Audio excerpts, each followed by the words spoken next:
Hello and welcome to Politics Today. I'm Farrukh pitafi. Today we are going to talk about Afghanistan again because Afghanistan's situation keeps on deteriorating and it seems that the world might be engaged but it isn't engaged to the level which might avert a humanitarian crisis. If you have seen the United Nations Secretary General's statement, he actually raised alarm on two things. One, that the Afghan Taliban have not been able to fulfill their promises that they made regarding human rights, regarding women, education and all. And he said that that actually adversely affects the society and the country. On the other side, he also talked about the economic crisis and how economics, unraveling economic situation is going to really negatively affect Afghanistan. Then there was a third warning by the Prime Minister of Pakistan, and that was also important, that if the US and the West and other countries don't engage with the Afghan Taliban, the hardliners will gain more ground within their movement. And that is also important. The fourth issue that is very important, hardly ever said, is about the limit of Pakistan's advocacy for Afghan Taliban's engagement. Why? There has to be a certain limit until you can actually advocate for Afghan Taliban before, instead of remaining an advisor, a counsel, you become a target. We know that there are two elements which are very important in the West. One, who keep on trying to blame Pakistan for everything that has been going on. There is a lobbying effort which goes on. On the other side, we have also seen that the US, for a better part of 2 decades, kept on telling its people that it was fighting Afghan Taliban, not only Al-Qaeda. So today, that power is, that force that you were fighting is in power in Kabul. And these questions are then repeatedly asked, what became of the 20 years effort? We are going to introduce a panel. We are going to discuss how things go ahead, because there was a meeting between Afghan Taliban and US representatives as well. But before that, there is a package. Let's watch that. The Taliban are holding joint face-to-face talks with the European and US envoys as they are pursuing their diplomatic push for international support. Afghanistan's new rulers are seeking recognition as well as assistance to avoid a humanitarian disaster after they returned to power in August following the withdrawal of US troops after 20 years of war. UN Secretary General Antonio Guterres urged the world to donate more money to Afghanistan to head off its economic collapse, but also slammed the Taliban's broken promises to Afghan women and girls. Also, the US delegation described the US-Taliban meeting as the continuation of Washington's pragmatic engagement with the Taliban on issues of vital national interest and reiterated that any legitimacy must be granted through the Taliban government's own actions, not only its words. In an interview with foreign media, the Prime Minister Imran Khan, while stressing the need for the international community to engage with the Taliban, said that the world must engage with Afghanistan. Isolating and imposing sanctions on Afghanistan would result in a massive humanitarian crisis. He also pointed out that the Taliban had assured Pakistan it would not let Afghanistan's soil be used against any country. He was also of the view that it is not the time to show alliance either with the US camp or China. We all should prioritize what is favorable for this entire region. The regime, still yet to be recognized as a legitimate government by any other country, is also facing a threat from Daesh, who have launched a series of deadly attacks. Events in Afghanistan are still evolving and the Taliban are facing multiple challenges. Let's hope, for the sake of people of Afghanistan, that these issues get resolved. Right. Despite the meeting between the US and Afghan Taliban, we heard Suhail Shaheen also said that there won't be any cooperation between the US and Afghan Taliban on the issue of Daesh. That is also quite an interesting aspect that one has to look at. Now, without wasting any time, let me bring in the panel. I'm joined by Barrister Mohammad Ali Saab, who is a remarkable resource when it comes to these matters. Not only is a Pashtun, but he understands the political topography of the entire region, holds 3 PhDs apart from Badat Law. Thank you very much, sir, for being part of the program. Dr. Zafar Nawaz Jaspal Sahab, who is an expert on foreign relations, international relations and foreign affairs, joins us also, and he is also my teacher. Thank you very much, sir, for being part of the program. Although I don't know whether I look older or he does, but he is my teacher. The third guest is Tariq Farhadi Sahab, who is a senior regional analyst, also an Afghan, joins us on Skype. Tariq Farhadi Sahab, thank you very much, sir, for being part of the program. We have one more guest, who is Mushtaq Yousafzai, who is an expert on Afghan affairs. Thank you very much, sir, for being part of the program. With your permission, gentlemen, let me start with the studio. Let me very quickly bring in Barrister Mohammad Ali Sahab. Your take on the future of Afghanistan and how the world is actually treating the matter. Well, it's quite obvious that Afghanistan at present is a country in turmoil. It has recently been taken over by a guerrilla movement which waged its campaign, its armed campaign for the last 20 years. And unfortunately, it had to enter Kabul and confront a situation which was like where there was no state apparatus left.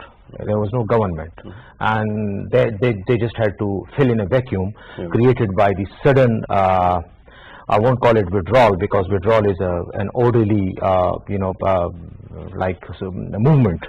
Yeah, but it was like just a sudden, I would say, running away of a power which occupied. Yeah. Which in fact created or rather exacerbated the situation even more. If Taliban had been handed over the reins of power by an organized manner by a government which was occupying Argin, Kabul, then probably the situation would have been a little bit different. But the moment they entered, they confronted and they faced chaos. And I believe now. Am I correct in assuming that you're saying that at this moment Afghan Taliban don't know what they are doing, and the world doesn't know what it is doing? No, I believe that Afghan Taliban are just trying to handle the situation which they have, which they are facing at the moment. Most of this situation is not of their making and it's not of their choice, but they have to confront it. Number one, with extremely meager resources, the coffers are almost empty.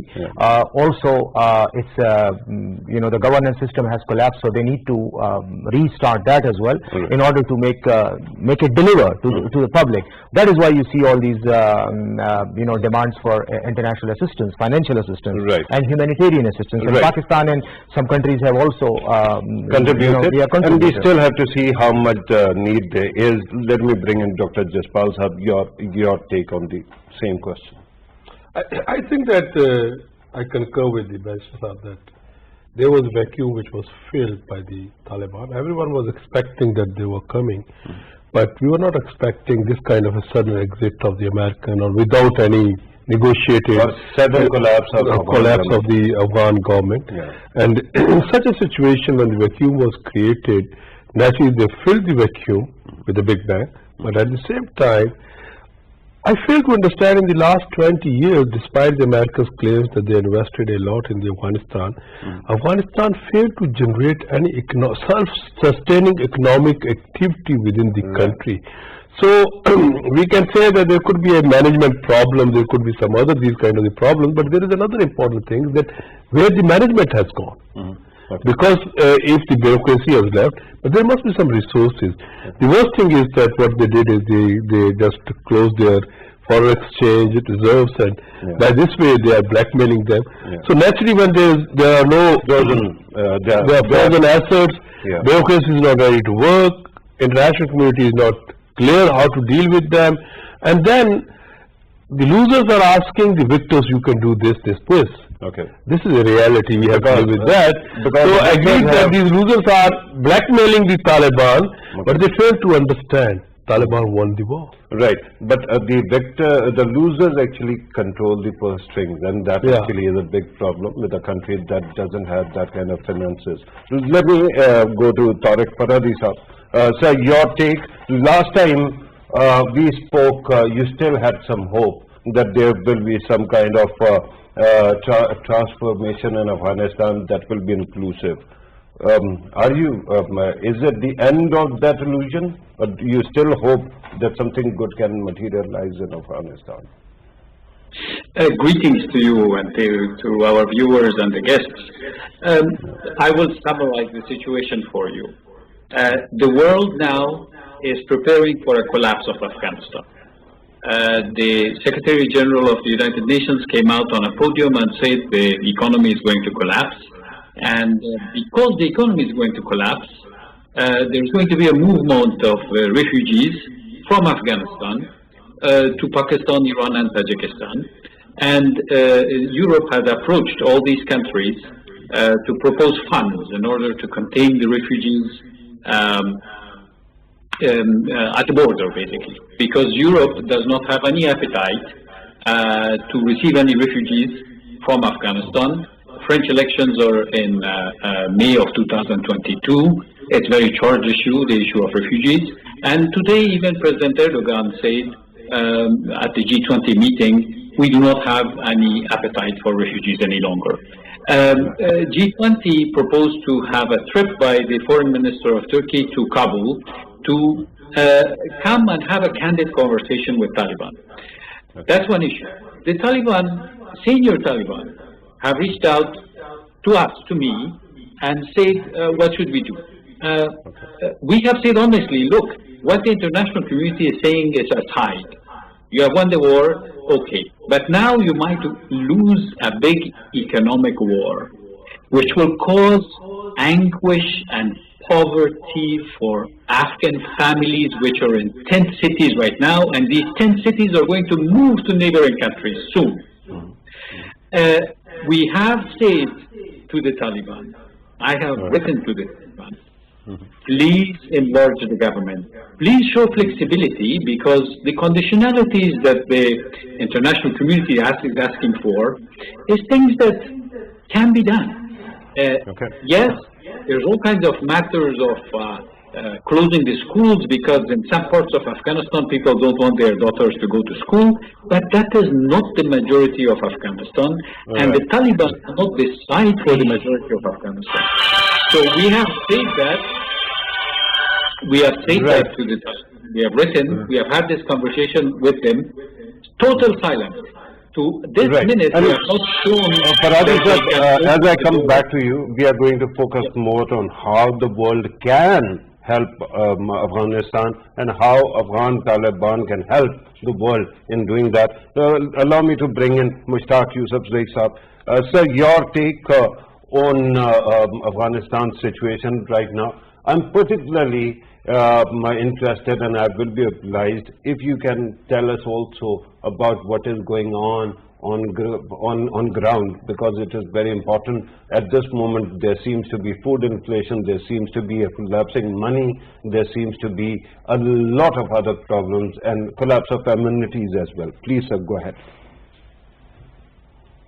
Thank you so much. Actually, the Taliban right now are facing multiple challenges, multiple problems. Right now, they need economic assistance. They don't have funds.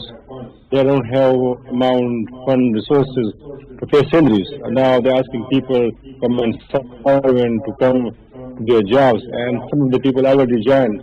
And the Taliban are claiming that somehow they managed to pay last month's salaries. But even then, they don't have that much money. And then they have some security issues as well, because they are now passing a difficult phase, because they don't have a regular trained army, they don't have regular police. So actually, different multiple problems. And they are facing also security issues from Islamic State. You might have seen some devastating blast.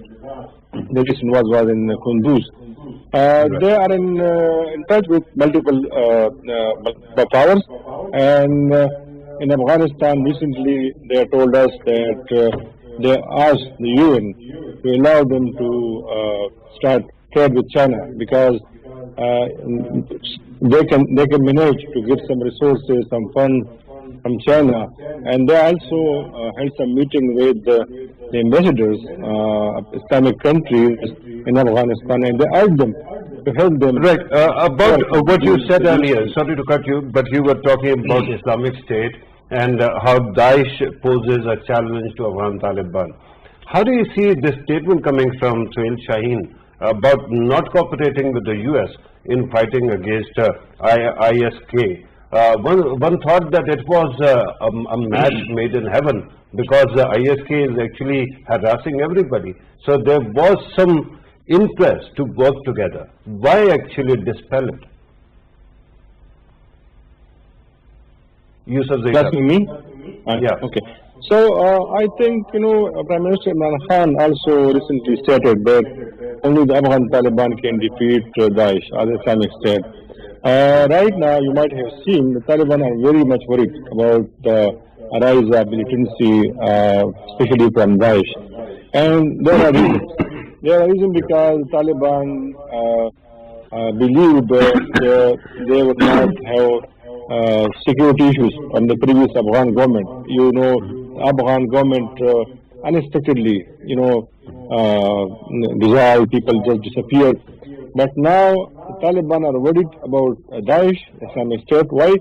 Because they believe that people opposed to their policies, their enemies, their opponents will join Daesh, and Daesh will welcome them.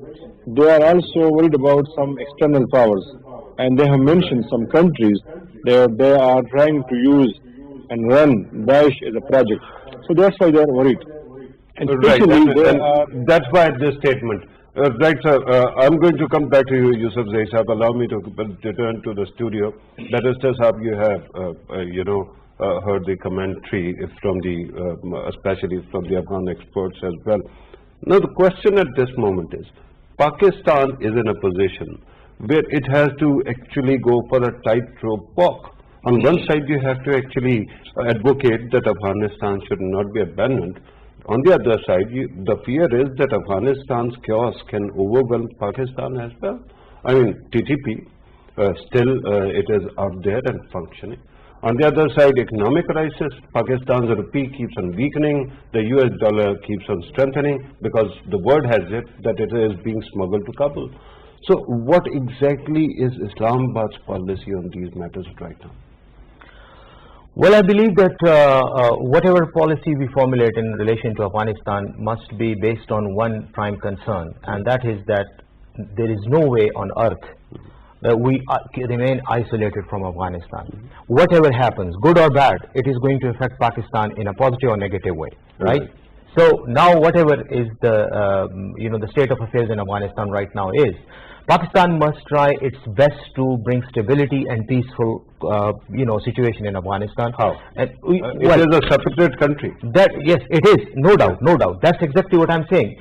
How to run their administration, what to do inside the borders of Afghanistan, that's primarily the responsibility of the Afghan government, whosoever is in Kabul right now. But we must assist them in whatever way we can as a neighboring country, because they are our neighbors, and it's the irony of geography that we cannot separate ourselves from their problems, or we cannot isolate ourselves from their problems. Now, my concern is that the government of Pakistan, like yesterday, the Prime Minister asked the international community to support Afghanistan, to engage with Taliban in order to avoid such issues as you have just seen in Kunduz and the attacks by ISIS, because if Taliban government remains weaker financially, administratively, security-wise, there will definitely be this vacuum, and it will be filled by those organizations which are comparatively more organized. Now, Daesh is an organization with a highly virulent extremist radical ideology, number one, and they are in the business for the last several years in this region. Now they see a vacuum, they have entered and they have conducted their operations, which leads to the instability in Afghanistan. But at the same time, in my opinion, let this winter season pass, and then you will see, if Taliban do not come to grips with the situation, there is a possibility that there may be other groups, anti-government groups, anti-Taliban groups, which may get organized, and they may also start conducting such operations. So, as Farhadi Saab said, I totally agree with him. I think the world is waiting for Afghanistan to collapse, And that is why there is no help, there is no recognition, there is no support. It is the responsibility of international community, not just Pakistan, to strengthen Taliban's, to strengthen the government in Afghanistan right now. To strengthen Afghanistan, actually. Afghanistan, but Afghanistan can only be strengthened if they have a peaceful setup there. Right. With your permission, let me bring in, go back to Dr. Jaspal. Dr. Saab, earlier, Barrister was saying that there is a tyranny of geography, that Pakistan has to worry about what is going on in Afghanistan. Last time I checked, Afghanistan had many countries bordering, and not only Pakistan. The other countries have created a buffer, they are taking care of their own security, and then they actually focus on these matters. Why is it that it is only Pakistan which is so vocal about this matter? I think that if you see topography of the Afghanistan, you find that the natural flow is towards Pakistan. And majority of the areas, or you can say Pashtun speaking, or these community or cultural linkages are with Pakistan. And when you say that, let's say looking towards the Iran is not very comfortable with the Afghans because of the ideological reason. Now they're cultivated, but generally we have seen. And from the northern side, when you go with the Central Asia, thinly populated territory, or that's why. And if you see that Uzbek, Tajiks, there are communities which have a affiliation there, but they are very much lesser in number. So major population, and if you see historically, the route for the Afghanistan's outlet trade for their going out, that was the Pakistan, and that's why. And then since last 4 decades, our communication, our hospitality for the refugees, our other interests, whether we were fighting against with the Mujahideens against the you can say Soviets and these kind of things that make us more nearer. Second is that we have to not forget about the spillover impact. Right. If we have seen that, if I recall correctly, last time when you were here, you also spoke about not only refugee crisis possibility, but also that Afghan Taliban winning in Afghanistan and that ideological impact will have ideological impact. And it is happening. It's a morale booster for the PTP and other radicalized militant organizations. Then we have to also here admit this, that in the last 4 decades, I think that instead of last 3 years, out of that 37 years, we were not managing the border correctly. If you see on the Uzbekistan or other neighboring states, they do not permit that anybody can go from a crossing without any legal, they shoot it. Right. Our attitude, you can say, law enforcement agencies' attitude, our political elite attitude, and our people who have been residing there, whatever the reasons could be, we cannot go into detail. We virtually raised the border significance, and now we start building. So now we have a very now we start building. I'm saying last 3-4 years. So by this way, virtually border is now there, and we are trying to manage it. So, but what you can do with this spillover? Look, we were the state which created the Mujahideen. We were part of that. They were all residing here. They moved from here. Then Haqqani Madrasa, then the other madrasa. So we have many ethnic, cultural, political, historical linkages with this kind of thing. So that's why we are more vulnerable to them. Right. And then the most important thing is that why we must be worried that we are in a strategic competition with India. India is a defense partner, though they have a difference with Iran. India investing in Afghanistan to create problems for Pakistan.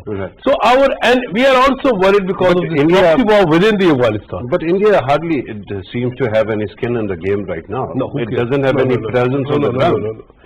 Please, this is an important point we have to keep in mind. Taliban government is there.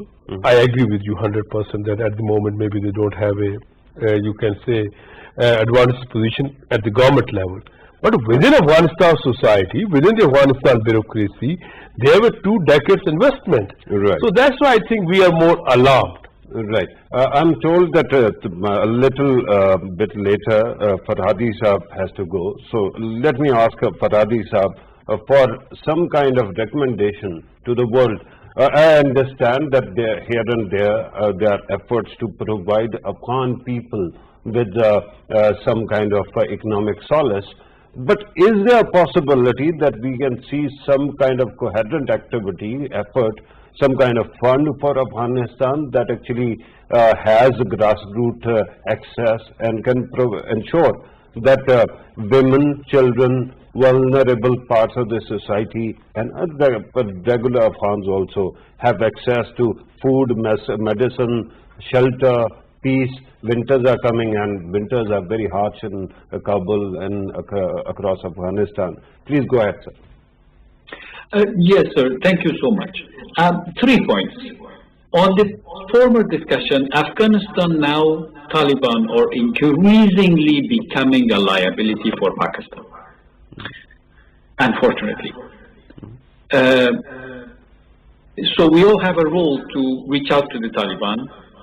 We are doing our part, but our important neighbors have to do it as well. 2, your question, the world. The world has limitations. G20, the United Nations, or I have spent my entire career with them, extremely bureaucratic mechanism. The UNDP has said now that it will fly cash to Afghanistan, to give cash to poor families. But to how many families? In what point of Afghanistan? Where? The crisis is much bigger than what a failing development system can solve here. Poverty is going to come, winter is going to come, people are going to have to live out of hunger. What we need to do, which costs less, and I'm doing my part, reaching out and being in a conversation with senior Taliban.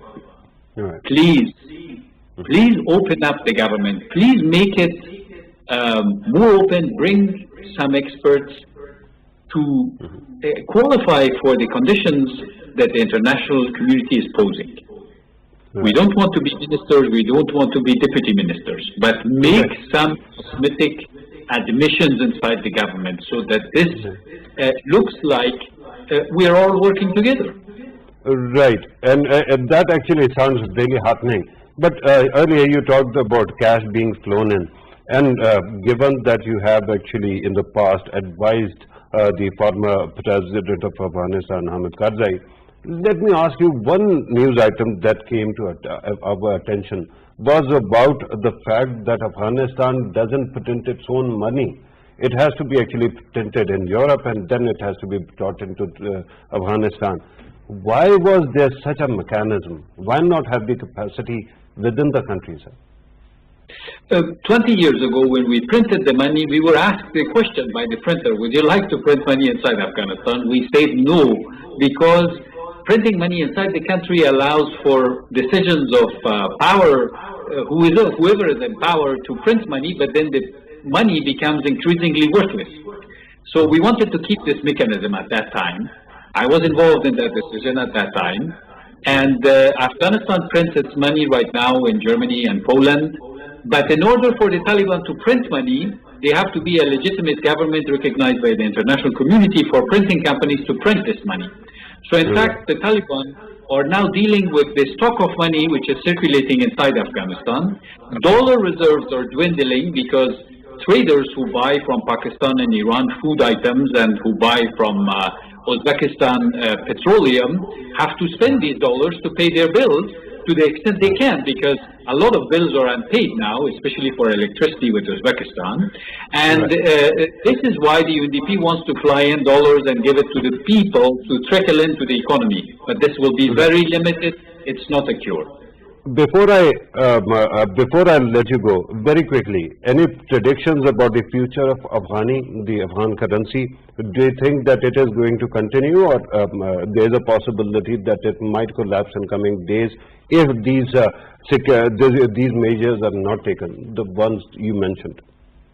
The Afghani will stay because nobody wants Afghanis. It's a money in circulation inside Afghanistan, but nobody wants Afghanis outside Afghanistan. So the stock of Afghani is circulating. It has a certain value. It hasn't really devalued a lot. It has devalued about 10-15% to the dollar, but it's in a locked system. So for now, because nobody wants Afghanis outside Afghanistan, the Afghanis are staying inside Afghanistan. They are going to become very old and difficult to deal with as physical bill or currency. But before that, there has to be some solution that the Taliban should find legitimacy so they can print currency. Right. Right, and that is a very good point, sir. Well made. Farrukh Fadadi sir, thank you very much, sir, for being part of the program. Very quickly, let me go to Mushtaq Yusuf Zai sir. Regarding economic situation on the ground, I understand that we are talking mostly about Afghan Taliban and how they are actually dealing with the policy issues. But let me ask you about a common Afghan on the street, how these circumstances are treating him. Do you think that circumstances have started improving, or the governance vacuum created by the previous government has not been filled by the current government, by the practical government at any rate? Not yet, because people are still have some doubts, reservation, they are not satisfied with the Taliban government. Even if you talk to the Taliban, who suffered losses, even they are not satisfied with their government, because they don't have proper system, they don't have the government departments, institutions. So people have a lot of problems. And then you might have seen those who could afford, who could manage, they already left Afghanistan somehow. Those who were associated with foreign NGOs, embassies and other organizations, they managed to go at that time when the US was sending planes to just carry these people. Still, there are people who are still trying to leave Afghanistan, but they can't. And now the Taliban agreed to allow those Afghan who have foreign citizenship. And now the US and Afghan Taliban agreed in their last meeting in Doha that they will not create problems for these people. So that is another challenge. But the Taliban will have to realize now that they are no more in war. They are now the rulers of Afghanistan. And in Taliban and in guerrilla war, anybody who has fighters, resources, he is actually dictating, and he is carrying the shots. So you might have seen some groups are very powerful, and Siajuddin Haqqani, who is leader of the Haqqani network. Haqqani network is very much effective militant group within the Afghan Taliban. So that was the group that captured Kabul, and that is the group that has this large number of commandos, that is called Badri 313. And then Mullah Yaqub is the Afghan Taliban defense minister. He's very powerful, and he actually led son of Mullah Umar. Mullah Umar. And he actually led this war against the Afghan government initially they had the plan to start capturing districts and then wait for some time for the US withdrawal. But it was Mullah Yaqub. And imagine he was so powerful that he decided to go after, the Afghan troops and provinces. And the Taliban didn't face any resistance. And someone among the Tamils said that it was even unexpected for the Afghan Taliban, because the Taliban were telling us that they will not go to Kabul. And they were Mullah Yaqub is what, 31 years old? He is 30 plus, 35, 34, and he is very active, and these two men are very much powerful. Siajuddin Haqqani, who is the interior minister. And that's a very good point. And with that, I have to actually move to the next question.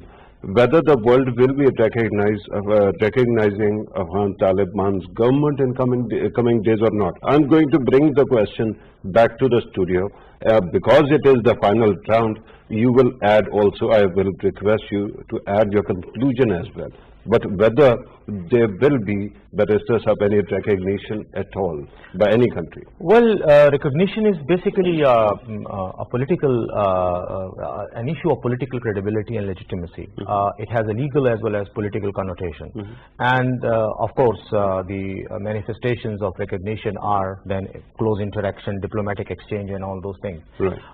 So far, I believe that the Western powers would refrain from recognizing Taliban government only in order to pressurize them to succumb to their demands, or to, which are basically one is venting out their frustration because they were responsible for throwing them out of Afghanistan. Yes, number one, and the second is that these collateral demands or these other I would say minor demands that they have, human rights and women rights and this and that. No, I call them minor in the sense that when Americans or the US or the coalition government was forces were in Afghanistan and they were ruling Afghanistan, they never cared for human rights at that time. Now suddenly after the Taliban entry into Kabul, they have suddenly remembered that human rights is also an issue there and women education is also an issue there.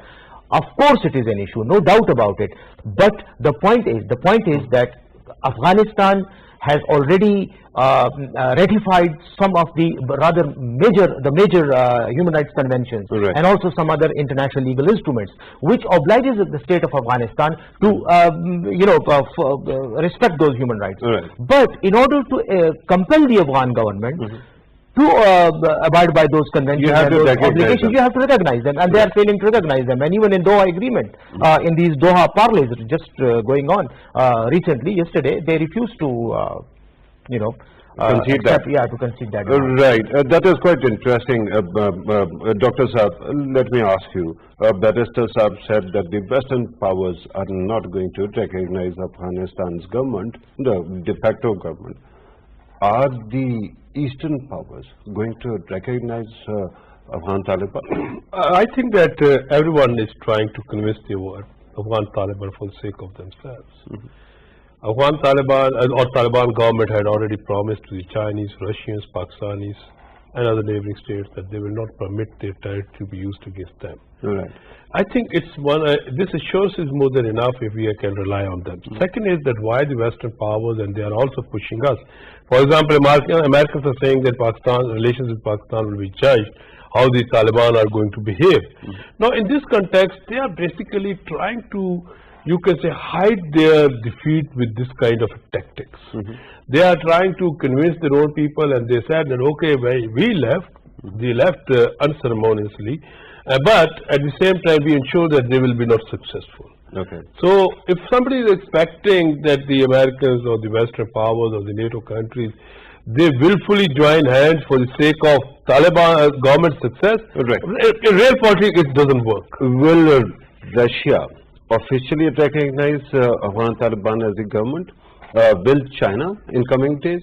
Will Muslim countries, including Turkey, Pakistan and other countries? My understanding is that they will sooner or later, but it's time the Chinese must come out and recognize them and provide them economic, because the Chinese have a more bigger, you can say, stakes in Afghanistan, and then the Russians as well, and of course Pakistan. And that is a good advice, but the reports we keep on hearing is on the contrary. No country is ready at because everyone has, they try to, for example, because of the terrorist group, but they're failing to realize what the Prime Minister Imran Khan has told them, that if you are not engaging them, then the power of the other start increasing. Because if you are not engaging them, they are not getting foreign assistance. Naturally, they fail, as earlier it was pointed out, that if they will fail by spring, new groups will emerge. So, are you interested in anarchic continuity in the Afghanistan? Why not? That is a big question. Because they would say it is not our headache. Let me very quickly ask Mushtaq Yusuf Zaisab about recognition. Is any country going to recognize Afghan Taliban in the condition the movement or government is? And then you can add conclusion like our other guests as well, sir. Very quickly, sir. Well, I don't think so, because right now any country will avoid to recognize them individually. And some of the countries like Pakistan, China, Iran, Turkey and some other countries, they are in negotiation. And according to the Afghan Taliban, these countries have offered them support and they are encouraging them, but they are not in a position to recognize them because of the pressure from the US and some other regional powers. And as I mentioned, the Taliban recently held some meetings with ambassadors in Kabul, and they had told them that this is the right time. If you want to support us, if you want to recognize us, this is the time. And if some other major powers like the United States later recognize them and support them, and then you come to us. that we are going to support you, we are going to recognize you, that will be meaningless.